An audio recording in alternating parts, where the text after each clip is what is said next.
Bonsoir à tous, bienvenue si vous nous rejoignez à l'instant. Merci de choisir TVS pour vous informer. On ouvre ce journal avec ce fait de société. Certains aliments vendus dans plusieurs carrefours de la capitale sont impropres à la consommation et ne répondent pas aux normes hygiéniques. C'est ainsi que certaines personnes se retrouvent malades. Le reportage de Aldo Mabunda. Les aliments exposés dans certains carrefours de la capitale et proposés par la suite à la vente sont parfois à l'origine de plusieurs pathologies, car certains sont atteints par la date de péremption. D'où on se demande si la mairie n'a-t-elle pas sa part de responsabilité. Ne devrait-elle pas créer des sites appropriés? Telles sont des questions que bon nombre de Gabonais se posent.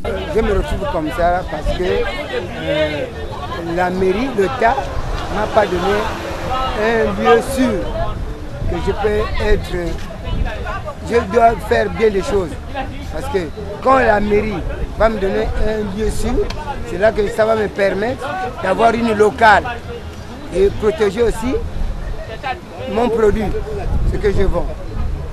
C'est un peu ça. Donc, le défaut revient aussi à l'État. Je paye une quittance de 50 000. J'ai un dossier que je fais chez le madame le maire. C'est signé tout. Si vous voulez que je vous le montre, si c'est possible, c'est avec moi là. Et face à cette situation, Serge Ndomba nous renseigne. La préoccupation principale, c'est que avant que ces gens-là ne vendent leurs aliments au niveau des rues, n'est-ce pas? La première préoccupation est celle de savoir est-ce qu'on a mis à leur disposition des installations nécessaires qui leur permettent de vendre dans les bonnes conditions. À ce niveau-là, moi je renverrai la question à la mairie, parce qu'il revient normalement à la mairie de pouvoir faire des étapes. Vous avez suivi la fois dernière, quand on demande à quelqu'un par exemple d'aménager un marché, vous avez vu le président tout à l'heure, tout récemment, il parle de... Vous voyez, donc il faut d'abord aménager les endroits de vente. Parce qu'on ne peut pas parler de la salubrité alimentaire si les sites ne sont pas conformes à la vente. Donc, il faut des endroits appropriés, n'est-ce pas, où les gens doivent vendre les aliments, les vendre à même le sol, c'est exposer les gens. Il y a tout ce qu'on a comme la bagatelle de bactéries, tout ce qu'on a comme des virus, et non seulement ça, de ces aliments vendus de rue, mais ce sont parfois des aliments faisandés, des aliments pourris, des aliments dont la date de péremption ne tient plus. Sachant que ces aliments sont à même le sol et à la merci des mouches et rats, le souhait des consommateurs est que les autorités s'imprègnent de cette situation au risque d'être les futurs clients des structures médicales. Consommons Gabon d'abord, oui, mais à quel prix? Plusieurs de nos compatriotes sont des adeptes de la consommation des boissons locales telles que le vin de palme, mais dont la qualité laisse très souvent à désirer. Le reportage de Futsi Boulanga Mouleka. Il est fréquent de voir plusieurs compatriotes dans les débits de boissons pendant ou après les heures de travail. Certains y vont pour se relaxer après une longue journée de travail et d'autres pour noyer leurs soucis à en croire l'opinion publique. Bon nombre d'entre eux préfèrent consommer du vin de palme en lieu et place de boissons industrialisées. Seulement, le vin de palme vendu à Libreville n'est pas toujours de bonne qualité. Mais comment le savoir? Plusieurs adeptes jugent la qualité du vin par sa couleur, d'autres par la bonne ou mauvaise sensation au bout de la langue. Toutefois, malgré la recherche du gain, certains commerçants restent encore très honnêtes au moment de la vente du produit. Eu égard à cet état de fait, nous interpellons les pouvoirs publics à veiller sur la qualité des boissons locales vendues à Libreville, car avoir une population en bonne santé, c'est la garantie d'un développement assuré. À Port-Gentil, les populations du quartier Chic se sont mobilisées pour une opération de nettoyage de leur canal. Il faut tout de même signaler que cette action n'est pas celle des autorités, comme le pensaient certains. Le reportage d'Estranel Ovonondong. C'est une observation qui surprendrait plus d'un passant dans cette partie du 2e arrondissement de la commune de Port-Gentil. Cette voie de canalisation qui sert de frontière entre les quartiers Chic et Balise subit une cure de jouvence. Une première depuis son état d'abandon constatée il y a plus de 5 ans. La dite opération d'assainissement serait plutôt l'œuvre des populations environnantes et non celle des autorités municipales telles que spéculaient certains citoyens de passage en ces lieux. Ça revient de la population du quartier Chic ici, association de rien de groupe d'ici du quartier. on s'est associé, on a préféré nettoyer notre arrondissement nous-mêmes. C'est pas un grand quelqu'un ou bien c'est les grands qui viennent souvent mentir ici, là, qu'on voilà, on va nettoyer, ils ne viennent jamais nettoyer. Et l'herbe était déjà dépassée, les serpents peuvent rentrer à la maison, on a des enfants, c'est normal qu'on nettoie chez nous. Ça veut dire que les autorités municipales ne passent pas par ici? Ils ne passent pas par ici. Quand ils viennent, c'est pour nous mentir. Ils ne passent pas par ici. L'œuvre de ces riverains, réunis en association, ne peut que réjouir l'ensemble des citoyens de la ville de Sable, en l'occurrence Sior Clétus. Mais sinon, c'est un bon travail. Je crois qu'avec la saison de pluie, ça va aller. Là, je vois déjà, ça commence déjà à descendre un peu. Mais c'est au niveau de... en bas, là-bas, là, il y a un peu de difficulté, quoi. Si une telle initiative reste appréciée par la plupart des concitoyens, il n'en demeure pas moins qu'elle soit observée d'une autre façon. Quand bien même les réalités précédemment vécues dans cette partie de la ville lors des périodes pluvieuses sont loin d'être oubliées. S'ils pouvaient ouvrir devant là-bas, oui. Que l'eau là pouvait partir, ok. Mais là, on ne sait même pas si c'est la marée qui est montée ou pas. Et les caniveaux de Port-Gentil ont des entrées, mais pas d'issue, pas de sortie. C'est pas normal. C'est bouché devant quelque part là-bas. Si on nous ouvre ça, une fois que l'eau descend, parce que quand la marée monte, on voit là. Là où si vous regardez un peu, vous voyez, il y a l'eau qui a laissé un peu un niveau là. Quand elle est pleine, elle monte. Quand c'est la grande marée, elle monte, elle vient jusqu'ici. Donc ça veut dire que c'est de laisser quelque part, la mairie ne fait pas son travail. C'est une véritable aubaine pour les habitants de cette zone, pourvu que cette voie de canalisation demeure dans cet état de drainage. Toutefois, il en va de se demander combien de temps cela devrait-il y rester quand on sait l'incivisme qui anime certains citoyens de passage ou habitants des lieux à jeter leurs ordures dans les canaux. Et ce journal se poursuit avec cette bonne nouvelle pour les populations des quartiers bilingues Ngadi, désormais éclairés depuis environ 3 semaines, ce qui freine considérablement l'insécurité. Enfin, les quartiers derrière bilingues Ngadi, derrière l'école primaire Nouvelle Balise 2, sont désormais éclairés les soirs depuis environ 3 semaines grâce à des panneaux solaires. Une action résultant du programme du chef de l'État visant à installer 5000 panneaux solaires sur l'ensemble du territoire national afin de régler le problème d'éclairage public que connaissent les villes du Gabon. Les habitants de ce quartier saluent cette initiative. Avant, sans panneaux solaires, on était un quartier qui semblait être dans les ténèbres. Maintenant que les panneaux solaires sont arrivés, on semble être dans la lumière. Et à 100 mètres, 200 mètres, tu peux apercevoir celui qui vient. Et tu peux aussi apercevoir quelqu'un qui veut se cacher. Voilà. Bon, l'initiative, elle est vraiment bonne. Ça fait partir de l'évolution, du développement d'un quartier. Aujourd'hui, quand même, les gens circulent sans inquiétude. Voilà. Donc, ça arrange le quartier. C'est pour empêcher que les bandits y soient. Le souhait des riverains du quartier derrière bilingue est que la route soit aussi bien éclairée que celle de Ngadi derrière l'école primaire Nouvelle Balise 2. Le défaut, c'est que c'est sur une allée, mais l'autre ruelle n'est pas éclairé. Donc c'est l'autre côté qui a plus d'insécurité actuelle, du côté en allant vers bilingue. En fait, on trouve faire comme une sorte de croix. Voilà. Ça s'arrête juste au milieu, mais ça ne continue pas. Donc on souhaiterait qu'ils peuvent terminer l'allée qu'ils ont commencé et prendre aussi le côté des bilingues. Zone la plus fournie, derrière l'école primaire Nouvelle Balise 2, connaît déjà des panneaux défaillants. C'était une unité qui était sinistre. La ville, aujourd'hui, elle est éclairée. Sauf que dans l'alignement des panneaux solaires, nous avons 2 poteaux qui ne s'allument pas. Les 2 poteaux qui sont derrière l'école. Et on reste allumé. La population du quartier. Rappelons que le problème d'éclairage public dans cette partie de la ville est à l'origine d'insécurité.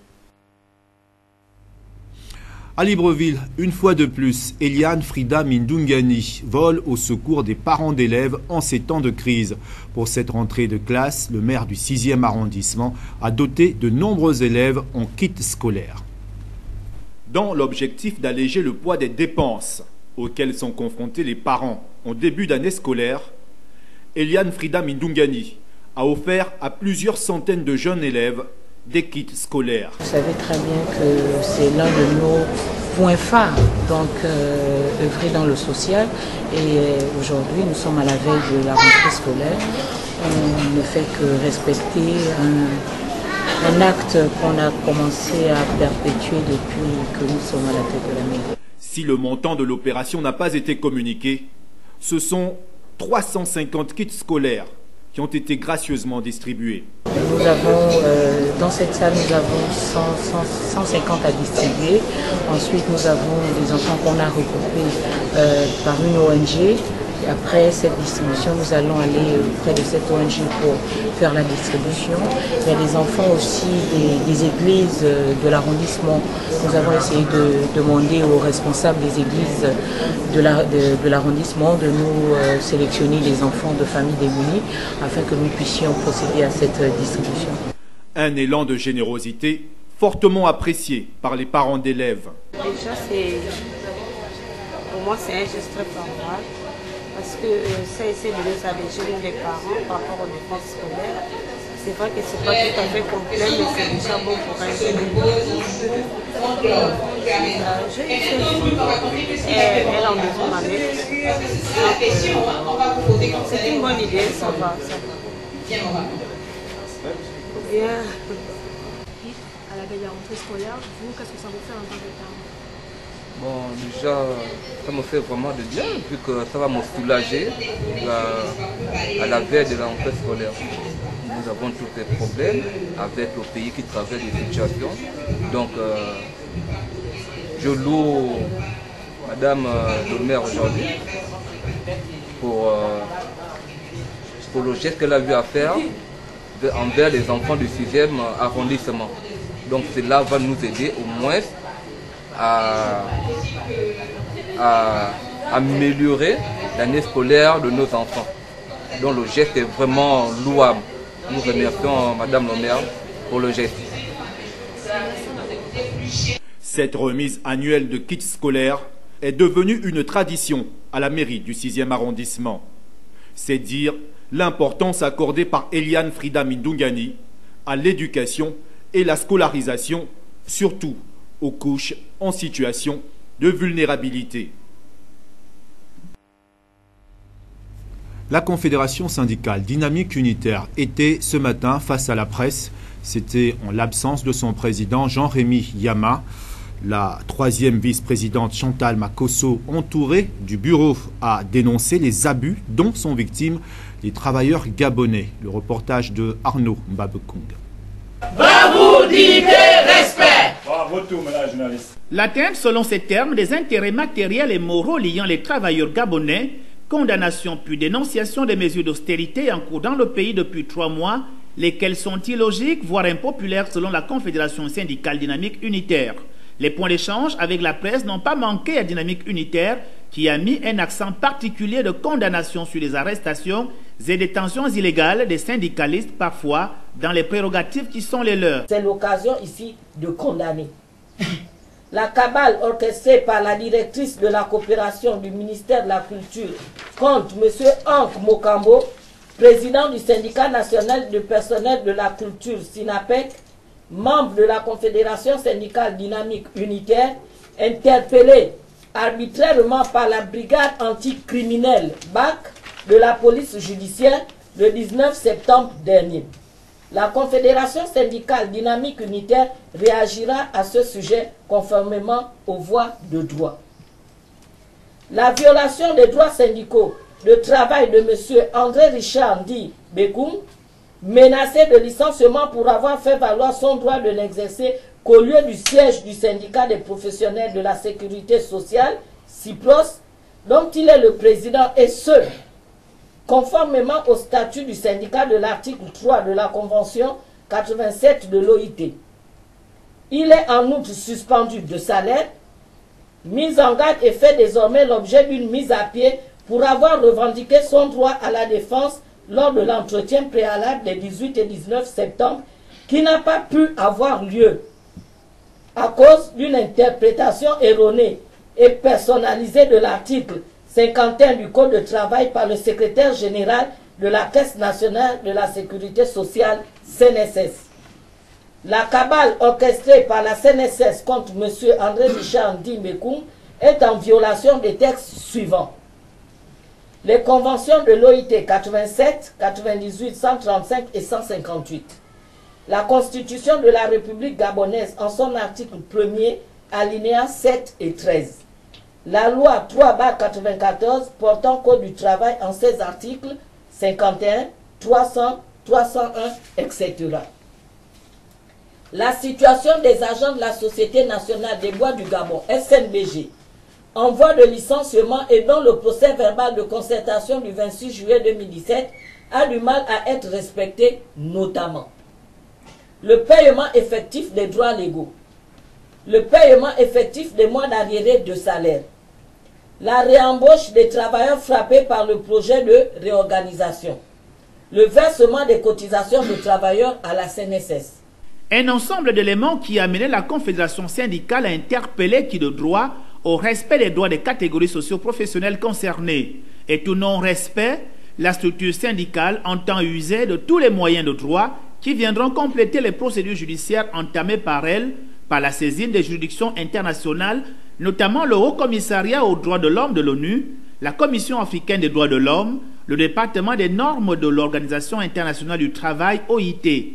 Puis interviendra en dernière position sur le plan national la saisine des juridictions nationales contre le ministre de l'Intérieur pour abus d'autorité, selon la Confédération syndicale dynamique unitaire.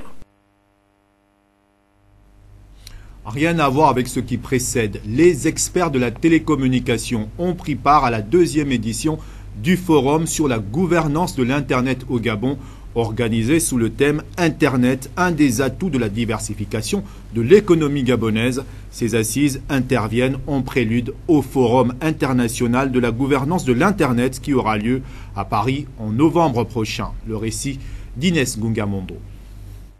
Échanger, sensibiliser les populations sur l'usage rationnel de l'Internet, voire au niveau de l'État, comment le législateur peut encadrer de manière juste, inclusive et compétitive l'ensemble des réseaux sociaux qui migrent ici et là est l'un des objectifs visés par les assises du Forum sur la gouvernance de l'Internet au Gabon, avec pour thème « Internet, un des atouts de la diversification de l'économie gabonaise ».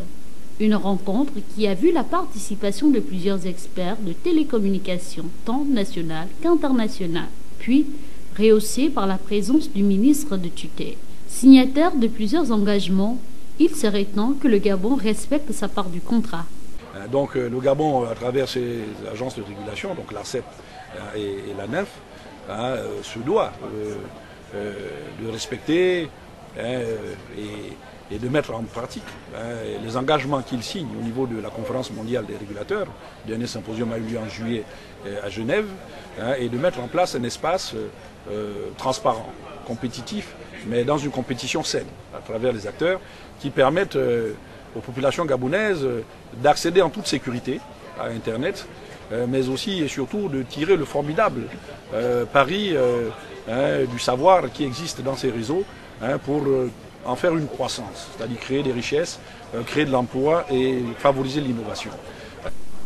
Cependant, des mécanismes doivent être mis en place pour amener le régulateur à mettre sur pied les conditions qui permettront une éclosion véritable de l'Internet dans le pays. Et donc il s'agit de réguler, d'encadrer cela pour que nous puissions tirer tous les côtés positifs de l'exploitation de ces réseaux Internet. Et donc le régulateur doit anticiper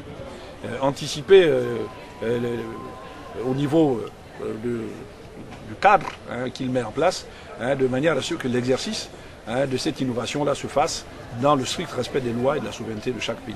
Le ministre de la Communication et de l'économie numérique, quant à lui, est revenu sur les efforts consentis par le gouvernement de la République et les attentes de celui-ci vis-à-vis des panélistes. Sur la base de vos expériences et vos expertises, vous allez devoir renouveler le questionnement de nombreux volets de l'Internet au Gabon, afin d'explorer les meilleures pistes de structuration du service Internet au profit du plus grand nombre.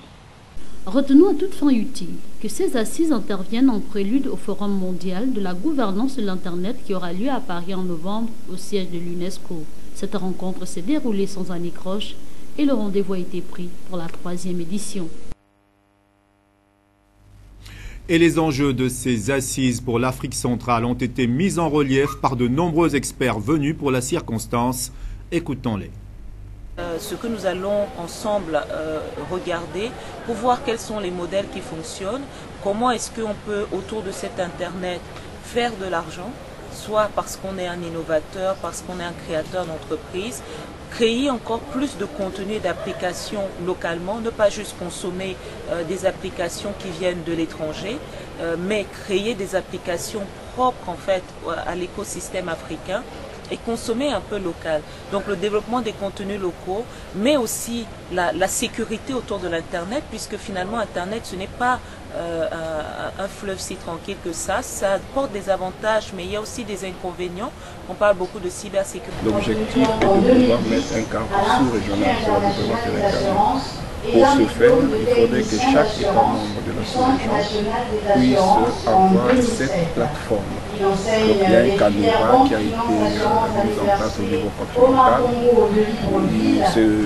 Cette plateforme doit avoir des acteurs qui sont impliqués dans le processus de la gestion de l'Internet, à savoir les gouvernements, la société civile, le secteur privé, tout ce qui est recherche scientifique et les académies. Une fois que ce dispositif est mis en place au niveau des États, au niveau de la sous-région, sera organisé et là nous aurons un langage de problèmes communs de façon concertée à soumettre au niveau continental et la dernière étape sur le niveau mondial. Tout autre chose à présent, dans le cadre des élections législatives et locales des 6 et 27 octobre prochains, la tête de liste PDG dans le département du Ntem, à Bitam, a tenu une rencontre à Libreville avec les ressortissants du département du Ntem. Le récit de Euphrem Biogoezo.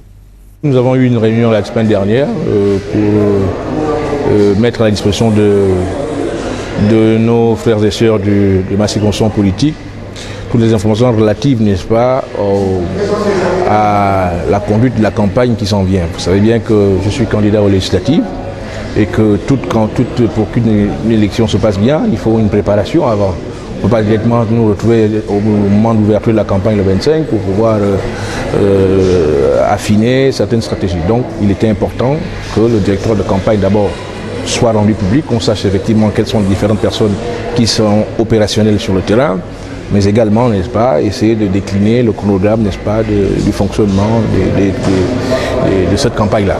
On aille au plus près, n'est-ce pas, des populations. Il faut que ce soit une campagne de proximité. Il faut qu'ils sentent notre présence sur le terrain. Et bon, nous n'avons pas attendu simplement la campagne, parce que moi je suis quand même quelqu'un qui laboure ce terrain depuis un certain moment.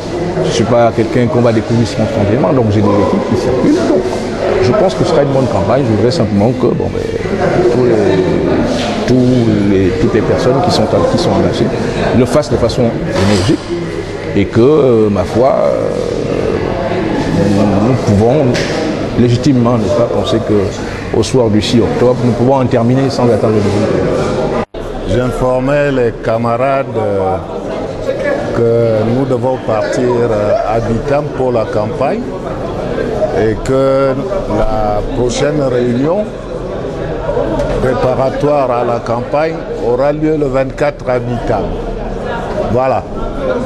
Comment ça va se passer sur le terrain, la campagne? Nous allons mener campagne, aller dans tous les villages, parler à tout le monde, la proximité, de jour, de nuit, être présent sur le terrain. Et le thème de la campagne, est-ce qu'on peut l'avoir? Le parti a dit que le thème de la campagne, c'est adhérer à l'accélération de la transformation du Gabon. Et nous, on va décliner ça à la transformation du thème. Et surtout que nous devons toujours nous référer à Dieu pour qu'il puisse nous bénir. Toujours dans la perspective des élections à venir, des candidats investis par le Parti démocratique gabonais d'un commun accord viennent d'organiser un dîner au Sporting Club pour remercier le président de leur formation politique. Le reportage de Frem Biogoezo. C'est au cours d'une rencontre dînatoire que l'ensemble des candidats investis par le Parti démocratique gabonais se sont retrouvés pour magnifier leur attachement au président de cette formation politique une sorte de reconnaissance pour ces futurs élus sur le choix qui a été porté sur eux pour les joutes à venir, entendu par là les élections législatives et locales jumelées. Merci au distingué camarade président d'avoir fait la promotion de la jeunesse à l'occasion effectivement de cette élection. Cette élection impose donc pour les jeunes que ce soit une élection pour laquelle ils vont devoir affronter pour les uns la première fois les urnes et pour les plus anciens se retrouver effectivement des électeurs déjà connus.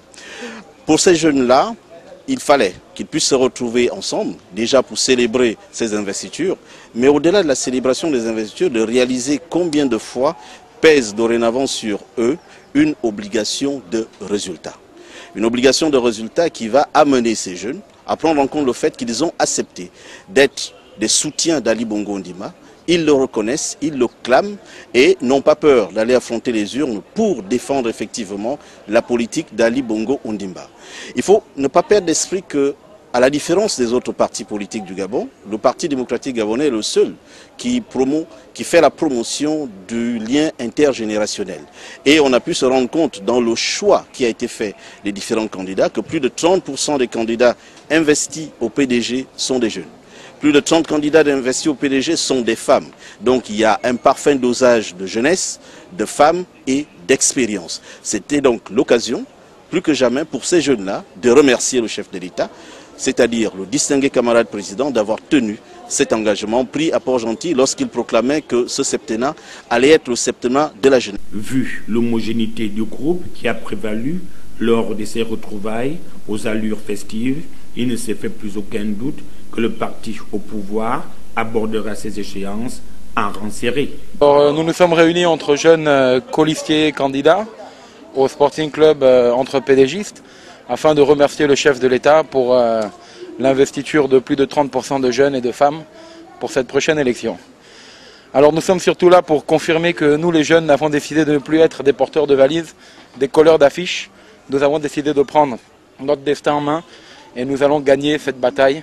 Et aux prochaines élections, vous verrez beaucoup de jeunes entrer en politique et le Gabon sera un premier dans la sous-région. Nous ferons école. Donc nous remercions le chef de l'État et nous lui garantissons notre plein engagement et nous gagnerons cette victoire. Avec l'appui des aînés bien sûr, parce que les jeunes ne peuvent pas bien pratiquer la politique sans l'expérience des jeunes. Conscient des efforts mis en place par les plus hautes autorités dans l'attribution des postes de responsabilité aux jeunes ainsi qu'aux femmes, des responsables des groupements associatifs sont venus soutenir non seulement l'acte qui a été posé, mais aussi soutenir l'ensemble de ces jeunes qui sont appelés à défendre les couleurs du Parti démocratique gabonais. Nous sommes là pour soutenir la liste des jeunes investis par le distingué camarade parce que c'est le septennat de la jeunesse, comme l'a dit le chef de l'État. Et donc le septennat de la jeunesse implique forcément que toute la jeunesse que nous sommes, déterminée autour de l'action du chef de l'État, prêt à l'accompagner, nous soyons derrière toute cette jeunesse qui a été investie. Parce que nous devons faire la démonstration de notre engagement politique et militant dans ces élections qui sont nos premières élections engagées en tant que militants du Parti démocratique gabonais. Et donc nous allons le faire avec le soutien des anciens du parti pour que les listes du PDG remportent les meilleurs scores à ces élections. C'est au rythme des chants et tambours du terroir que la présente cérémonie a pris fin. Et puis lancé le 19 septembre dernier, l'opération de distribution des cartes d'électeurs se poursuit dans les différents centres désignés. À Kembo, dans le 2e arrondissement de la commune de Libreville, on observe un fort engouement des populations. En prélude aux élections jumelées législatives et locales qu'organise notre pays, les 5 et 27 octobre prochains, les Gabonais sont convoqués dans les différents lieux choisis pour le retrait des cartes d'électeurs qui est effectif depuis le 19 septembre, comme c'est le cas ici, à l'école catholique de Kembo pour le 2e arrondissement. Sachant que voter est un devoir auquel un patriote ne doit se soustraire, certains préfèrent être parmi les premières personnes à être servis afin d'éviter les bousculades aux derniers instants. J'ai été toujours parmi les premiers à récupérer les cartes à toutes les élections pour éviter le nombre et l'attente. Passer au moins 1 heure de temps, 2 heures de temps pour récupérer une carte, non. Je préfère dès les premiers jours disons que les premières semaines qu'on annonce la nouvelle de récupérer les cartes, je suis là. Et j'ai été toujours parmi, pas les 10 premiers, mais je suis toujours parmi les 100 premiers pour récupérer mes cartes. J'ai toujours ma carte avant l'embouteillage. Je suis très motivé parce que dans cette élection-là, j'attends peut-être un peu plus, un petit changement, malgré l'attente qui perdure. Alors, chers citoyens et citoyennes, cet exercice doit tous nous interpeller, car voter, c'est contribuer d'une manière ou d'une autre au changement de notre pays. La page des sports de cette édition d'information. Vous le savez, on ne parlera jamais assez des mots qui minent notre équipe nationale, les Panthères du Gabon. On a désigné 3 coachs qui auront la lourde charge de conduire notre équipe nationale à la CAN Cameroun 2019. Mais le problème d'entraîneur règle-t-il finalement le problème de vestiaire de l'équipe nationale, s'interrogent de nombreux Gabonais. Le reportage de Mosconi Ngonomba. Ils sont désormais aux commandes de l'équipe nationale, place à sa reconstruction. Mais la véritable question est, comment réussiront-ils où les autres ont tous échoué? Ils ne sont pas venus là d'eux-mêmes, n'ont pas fait de concours. C'est le ministère de la Jeunesse et des Sports, la Fédération gabonaise de football et la présidence de la République qui ont décidé que cela se passe ainsi. Bon, on va leur faire confiance. Le plus important, c'est que l'équipe se qualifie et que l'on ait de la consistance dans le jeu, dans les choix de joueurs qui doivent défendre les couleurs du Gabon. Ça, c'est vraiment ça mon point de vue. Rappelons qu'au sein de cette équipe nationale des Panthères du Gabon, plusieurs dysfonctionnements rencontrés au cours de ces dernières années ont plongé les Verts jaunes et bleus dans une situation de trouble occasionnant de mauvaises sorties avec des joueurs peu décisifs, frustration entre joueurs, manque de cohésion sans oublier la défaite au bout du tunnel. Est-ce que l'arrivée de Père Robam Yaya va régler la question des vestiaires avec son fils qui souvent fugue lorsqu'ils sont en regroupement? Est-ce que sa présence va permettre à son fils finalement de se donner pour l'équipe nationale? Si telle est la raison, wait and see, comme disent les Anglais. Maintenant, qu'en est-il des autres joueurs, des autres cadres? Pierre a-t-il la maîtrise de ce groupe?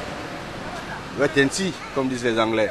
Aujourd'hui, il y a bon nombre de compatriotes qui se disent « Waouh, Pierre, en tant que sélectionneur adjoint, je crois en 2016, il passait tout son temps à protéger son fils, qui est aujourd'hui capitaine. » Et d'autres se disent que va être dans son comportement aujourd'hui qu'il est sélectionneur plein. Est-ce qu'il va continuer à protéger son fils? Est-ce qu'il va protéger tous les joueurs? Que va être son premier mot, son premier discours face à ces jeunes aujourd'hui qui ne font qu'à leur tête? Il va donc falloir qu'on puisse avoir un discours franc dès le départ pour essayer de mettre tous les Panthères au même pied d'égalité, parce qu'un joueur n'est pas plus grand qu'un autre. Ce qui doit prévaloir, c'est bien évidemment la complémentarité, c'est l'équipe qui doit passer, les individus viendront après. On espère qu'ils vont réussir, ils ont mission de réussite, donc ça ne fera que du bien pour notre sélection et pour notre pays, le Gabon. Pour le ministre de la Jeunesse et des Sports, Alain-Claude Bilibizé, les choses ne se feront plus comme par le passé. Les lignes doivent bouger, a-t-il déclaré. C'est que le départ de Camacho ne règle pas tous les problèmes du football gabonais. Et encore moins les problèmes de l'équipe nationale des Panthères du Gabon. Il faut aussi regarder la question de l'ensemble d'encadrement, le staff technique. Et là aussi, les lignes doivent bouger. Et chacun doit s'attendre à ce que des décisions concernant le staff technique soient renforcées et prises le plus tôt possible. Le Gabon possède de bons joueurs qui malheureusement ne sont pas décisifs en équipe nationale. D'où vient cette contre-performance, s'interrogent de nombreux Gabonais. Avec l'arrivée du nouveau staff technique des Panthères du Gabon, il est plus qu'urgent que ces derniers s'interrogent sur la qualité du travail et la rigueur qu'il mettra en place pour rendre cette équipe performante. En parlant de performance, en voici quelques pistes de solutions. Premièrement, la sérénité au sein du groupe est imminente et pour cela, il faut une fédération forte, crédible et qui ose. Deuxièmement, plus question d'accepter le phénomène d'ingérence souvent rencontré au sein de l'équipe nationale, notamment dans le choix des joueurs et les entraîneurs. Et enfin, mettre un véritable accent sur le championnat national de football afin de le rendre plus compétitif.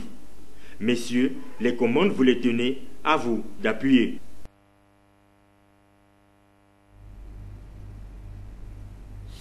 Expression libre avant de refermer cette édition d'information avec cette question essentielle qui vous a été posée par Othman Aldo Mabunda. Dans le cadre des élections législatives et locales 2018, quelle est la province, la deuxième province qui compte le plus de sièges à pourvoir? C'est le Togo. Je crois 2000. Je ne suis pas informé sur ce point. Je ne sais pas. C'est pas la province de l'Esture. Parce que la politique d'abord ça ne m'intéresse pas. Donc je ne suis pas là pour m'informer. Deuxième, je ne sais pas, je n'en sais pas. Je n'en sais rien en tout cas. Mais vous savez, non? Je pense que c'est Langounier. Avec combien Je pense 13, 13 députés. Quelle est la deuxième province à avoir plus de sièges? Pardon? À avoir plus de sièges en termes de députés. Ah, pour ça, j'ai pas d'idée. Sérieusement.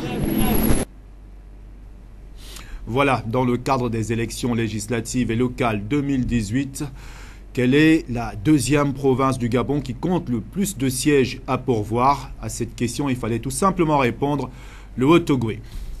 Clap de fin pour cette édition d'information réalisée par l'ensemble de la rédaction. Merci à tous de l'avoir suivi et surtout merci de votre fidélité.